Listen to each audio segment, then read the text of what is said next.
नमः संस्कृताय छात्रा, मैं मधुर भारद्वाज हाजिर हूँ आप लोगों के सामने नई वीडियो के साथ। आज हम कक्षा 6 रुचिरा भाग 1 का एकादशः पाठः पुष्पोत्सव का हिंदी अनुवाद व अभ्यास कार्य करेंगे।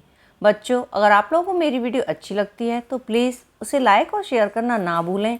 चैनल पर नए हैं तो चैनल को सब्सक्राइब कर लीजिए, बेल आइकन को ज़रूर प्रेस कर लें ताकि आपको आने वाली वीडियोज़ का नोटिफिकेशन मिलता रहे। एकादशः पाठः 11वां पाठ पुष्पोत्सवः। पुष्प फूलों का, उत्सवः उत्सव फूलों का उत्सव। उत्सव प्रिय भारत देशः। उत्सव प्रिय त्योहारों का प्रेमी। भारत देशः भारत देश। भारत देश उत्सवों का प्रेमी है। अत्र कुत्रचित् सस्योत्सवः भवति। अत्र यहाँ, कुत्रचित कहीं पर, सस्य फसल, उत्सवः उत्सव, भवति होता है। यहाँ कहीं पर फसलों का उत्सव होता है। कुत्रचित पशुत्सवः भवति। कुत्रचित कहीं पर पशुत्सवः पशुओं का उत्सव भवति होता है। कहीं पर पशुओं का उत्सव होता है। कुत्रचित धार्मिकोत्सवः भवति। कुत्रचित कहीं पर धार्मिकोत्सवः धर्मों का उत्सव या धर्मों का त्योहार भवति होता है। कुत्रचित च यानोत्सवः। कुत्रचित कहीं पर च और यानोत्सवः, यान मतलब गाड़ियों का, उत्सवः उत्सव भवति होता है। यहाँ कहीं पर फसलों का उत्सव होता है, कहीं पर पशुओं का उत्सव होता है, कहीं पर धार्मिकों का उत्सव होता है और कहीं पर गाड़ियों का उत्सव होता है। एतेषु एव अस्ति अन्यतमः पुष्पोत्सवः इति। एतेषु इनमें एव ही अस्ति है, अन्यतमः दूसरा, पुष्पोत्सवः पुष्पों का उत्सव भी। इनमें से ही है फूलों का उत्सव। एतेषु एव अस्ति अन्यतमः पुष्पोत्सवः इति। एतेषु इनमें एव ही अस्ति है अन्यतमः अन्य पुष्पोत्सवः फूलों का उत्सव इति भी। इनमें ही दूसरा फूलों का उत्सव भी है। अयं फूल वालों की सैर इति नामना प्रसिद्धः अस्ति। अयं यह फूल वालों की सैर इति इस नामना नाम से प्रसिद्ध अस्ति है। यह फूल वालों की सैर इस नाम से प्रसिद्ध है। देहल्या दिल्ली में मेहरौली क्षेत्र में अक्टूबर मासे, अक्टूबर महीने में अस्य इसका आयोजन भवति होता है। दिल्ली के मेहरौली क्षेत्र में अक्टूबर महीने में इसका आयोजन होता है। अस्मिन् अवसरे तत्र बहुविधानि पुष्पाणि दृश्यन्ते। अस्मिन् इसमें या इस अवसर पर, तत्र वहाँ, बहुविधानि बहुत प्रकार के, पुष्पाणि फूल, दृश्यन्ति दिखाई देते हैं।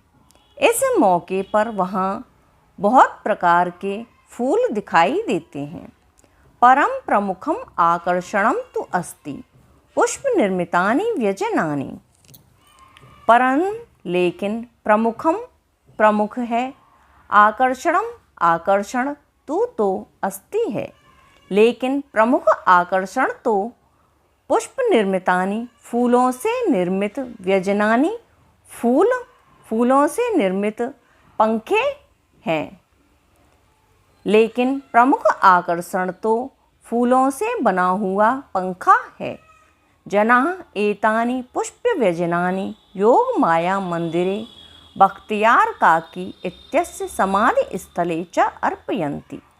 जनाः लोग एतानि इन पुष्पव्यजनानि फूलों के पंखों को योग माया मंदिर में बख्तियार काकी इत्यस्य बख्तियार काकी की समाधि स्थले समाधि के स्थल पर चा और अर्पयंती अर्पण करते हैं। लोग इन फूलों के पंखों को योग माया मंदिर में बख्तियार काकी की समाधि स्थल पर अर्पित करते हैं। केचन पाटल पुष्पैः निर्मितानि केचन कर्णिकार पुष्पैः अन्ये जपा कुसुमैः अपरे मल्लिका पुष्पैः इतरे च गेंदा पुष्पैः निर्मितानि व्यजनानि नयन्ति। केचन कुछ पाटल पुष्पैः गुलाब के फूल निर्मितानि बनते हैं, कुछ गुलाब के फूलों से बनते हैं। केचन कर्णिकार पुष्पैः केचन कुछ कर्णिकार पुष्पैः कनेर के फूलों से, अन्य जपा कुसुमैः दूसरे गुड़ैल के फूलों से, अपरे मल्लिका पुष्पैः दूसरे चमेली के फूलों से, इतरे च और बहुत सारे गेंदा पुष्पैः गेंदा के फूलों से निर्मित व्यजनानि पंखों को नयंती ले जाते हैं। कुछ गुलाब के फूलों से निर्मित, कुछ कनेर के फूलों से, दूसरे गुड़ैल के फूलों से, बहुत सारे चमेली के फूलों से और गेंदा के फूलों से निर्मित पंखों को ले जाते हैं। अयम उत्सवः दिवसत्रयं यावत् प्रचलितम्। अयम यह उत्सवः त्यौहार दिवसत्रयं तीन दिवस दिन यावत् तक प्रचलति चलता है। यह उत्सव 3 दिन तक चलता है। एतेषु दिवसेषु पतंगानाम् उड्डयनं विविधा क्रीडा मल्लयुद्धं च अपि प्रचलति। एतेषु इनमें दिवसेषु दिनों में पतंगानाम उड्डयनम पतंगों का उड़ाना या पतंगबाजी, विविधा क्रीड़ा अनेकों खेल, मल्लयुद्धम मल्लयुद्ध च अपि और भी प्रचलित हैं। इन दिनों में पतंगबाजी या पतंग उड़ाना, अनेकों खेल और मल्लयुद्ध भी प्रचलित हैं। विगतेभ्यः 200 वर्षेभ्यः पुष्पोत्सवः जनान् आनन्दयति। विगतेभ्यः बीते हुए 200 वर्षेभ्यः 200 वर्षेभ्यः सालों से पुष्पोत्सव फूलों के उत्सव का जनान लोग आनंदयति आनंद लेते हैं। बीते हुए 200 वर्षों से फूलों के उत्सव का लोग आनंद लेते हैं। मध्ये इयं परंपरा स्थगिता आसीत्। मध्य बीच में इयं यह परंपरा स्थगिता मतलब स्थगित या हटा दी आसीत् थी। बीच में यह परंपरा स्थगित थी। परम स्वतंत्रता प्राप्तेः पश्चात इयं मनोहारिणी परंपरा पुनः समारब्धा। परम लेकिन स्वतंत्रता की प्राप्ति पर पश्चात बाद में इयम यह मनोहारिणी मन को हरने वाली परंपरा पुनः दोबारा समारब्धा प्रारंभ की गई। लेकिन स्वतंत्रता प्राप्ति के बाद यह मन को हरने वाली परंपरा फिर से प्रारंभ की गई। पुष्पोत्सव अद्यापि सोल्लासम सौहार्दसम च प्रचलति। पुष्पोत्सव फूलों का उत्सव अद्यापि आज भी सोल्लासम उल्लास के साथ और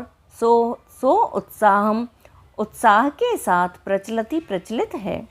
फूलों का उत्सव आज भी उल्लास के साथ और उत्साह के साथ शुरू करते हैं अभ्यास कार्य। प्रश्न नंबर 1 है वचनानुसारम रिक्त स्थानानि पूर्यत। वचन के अनुसार रिक्त स्थानों को पूरा कीजिए। एक उसने दे रखा है, उसी के आधार पर सभी को करना है। मंदिरे मंदिरयोः मंदिरेषु, अवसरे अवसरयोः अवसरेषु, स्थले स्थलयोः स्थलेषु, दिवसे दिवसयोः दिवसेषु, क्षेत्रे क्षेत्रयोः क्षेत्रेषु, व्यजने व्यजनयोः व्यजनेषु, पुष्पे पुष्पयोः पुष्पेषु। प्रश्न नंबर 2 है कोष्ठकेषु प्रदत्त शब्देषु समुचित पदम चित्वा रिक्त स्थानानि पूरयत। कोष्ठक में दिए हुए शब्दों से समुचित पद को चुन करके रिक्त स्थानों को पूरा कीजिए। का है डैश बहवः उत्सवाः भवन्ति। इसमें आएगा भारते। भारते बहवः उत्सवाः भवन्ति। भारत में बहुत से उत्सव होते हैं। अब भारत में यहाँ पर मैं और पर के योग में सप्तमी विभक्ति का एक वचन का प्रयोग हुआ है। खा है डैश मीनाः वसंती। मछलियाँ रहती हैं। सरोवर में, सरोवर में के अर्थ में सरोवरे, यहाँ पर भी सप्तमी विभक्ति एक वचन आएगा। गा है जनाः डैश पुष्पाणि अर्पयन्ति। इसमें आएगा मंदिरे। लोग मंदिर में फूल अर्पित करते हैं। तो मंदिर में, यहाँ पर भी मैं के योग में सप्तमी विभक्ति एक वचन का प्रयोग हुआ है। घा है खगाः डैश निवसन्ति। यहाँ पर आएगा नीडेषु। पक्षी घोंसलों में निवास करते हैं। अब यहाँ पर घोंसले हैं, बहुत सारे हैं, बहुवचन आएगा, सप्तमी विभक्ति का बहुवचन आएगा।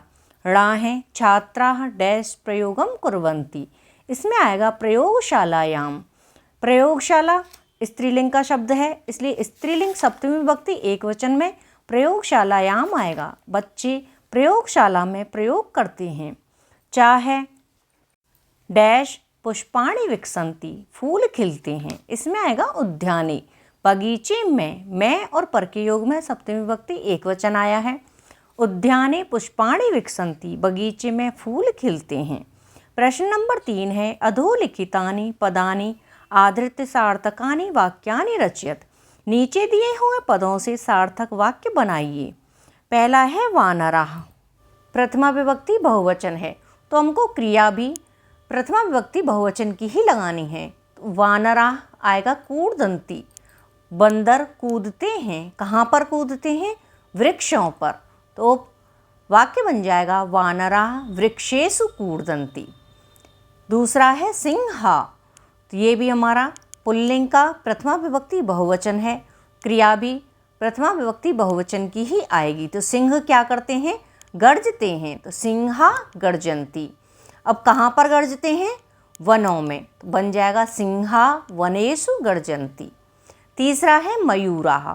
ये भी पुल्लिंग का प्रथमा विभक्ति बहुवचन है। तो मयूर क्या करते हैं? नाचते हैं। तो मयूरा नृत्यन्ति। कहाँ पर नाचते हैं? बगीचे में नाचते हैं। मयूरा उद्याने नृत्यन्ति।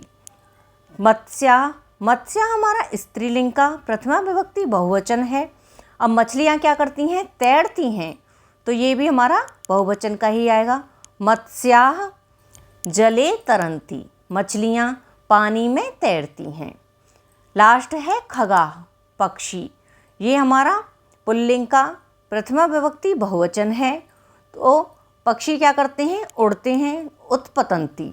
पक्षी कहाँ पर उड़ते हैं? आकाश में उड़ते हैं। बन जाएगा खगाः आकाशे उत्पतन्ति। पक्षी आकाश में उड़ते हैं। प्रश्न नंबर 4 है प्रश्नानाम उत्तराणि लिखत। प्रश्नों के उत्तर लिखिए। का है जनाः पुष्पव्यजनानि कुत्र अर्पयन्ति। लोग फूलों के पंखों को कहाँ पर अर्पित करते हैं? तो कुत्र हमारा सप्तमी विभक्ति एक वचन के लिए आता है। उत्तर आएगा जनाः पुष्पव्यजनानि योगमाया मंदिरे बख्तियार काकी समाधि स्थले अर्पयन्ति। लोग फूलों के पंखों को योगमाया मंदिर में बख्तियार काकी के समाधि स्थल पर अर्पित करते हैं। तो जिस विभक्ति, जिस वचन और जिस लिंग का हमारा प्रश्न पूछा जाएगा, उसी विभक्ति, उसी वचन और उसी लिंग में हमें उत्तर देना है। तो यहाँ पर कुत्र सप्तमी विभक्ति एक वचन है, तो यहाँ पर भी योगमाया मंदिरे में और समाधि स्थले में सप्तमी विभक्ति एक वचन है। खा है पुष्पोत्सवस्य आयोजनम कदा भवति। फूलों के उत्सव का आयोजन कब होता है?